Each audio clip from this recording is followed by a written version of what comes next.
Thank you. I thank gentlemen for yielding. Ronald Reagan is never quoted so often as he is at these particular meetings, usually by people that never would have voted for him and campaigned against him.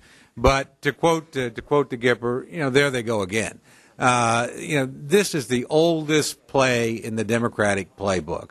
And we're going to make issues about Social Security if we're Democrats, even if they don't exist in the budget. As Mr. Chaffetz clearly pointed out, there's nothing in this budget document that has anything to do with this.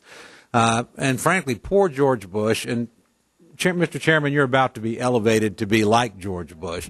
They're going to be running against him for a long, long, long time because he actually had the courage to convene and to offer, let's actually meet with no preconditions. No preconditions and talk about Social Security. My friends on the other side of the aisle decided it was much better and much more effective politically to ignore that and to set conditions and, frankly, never sit down and talk about what we all know is a huge problem. Just do the math. When this program was set up, you got your first check at 65. The average American lived to 63. Only government would have a program like that.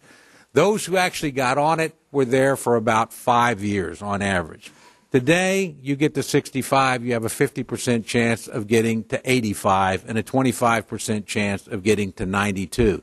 Now, we've changed this program a lot over the years. I'll never forget a few years ago, my son called me, and he said, he was very proud, and he said, Dad, I just got my first four-digit paycheck in my life. And I said, that's great. He said, yeah, and you can't believe how much you guys are taking out of this thing. You need to do something about this. That's why I knew he'd been raised the right way. But I went on and I thought about it. We laughed about it. I thought about it. Look, when I got my first three-digit paycheck, Social Security tax was about 3%. He's going to pay double that his entire life. I didn't pay Medicare on my first one because, frankly, it didn't exist as a program. So we're heaping a lot of burdens on younger people, and there are fewer and fewer people paying into this system versus the number of people that are paying out. We've raised taxes on it 20 times. We've adjusted benefit levels. You can't retire at 65 in full benefits now. We've added to it. So we know how to fix this in a bipartisan sense. But if it's politicized, as I think this is the purpose of this amendment, we won't sit down and make the tough decisions. I commend the chairman. I actually was one of the people that wanted to talk about Social Security in this budget. And he said, no, I think we actually have a chance to reach a bipartisan accommodation somewhere down the road on this, a long way down the road, I suspect. And perhaps we oughtn't to do that. And that was probably very prudent advice on his part.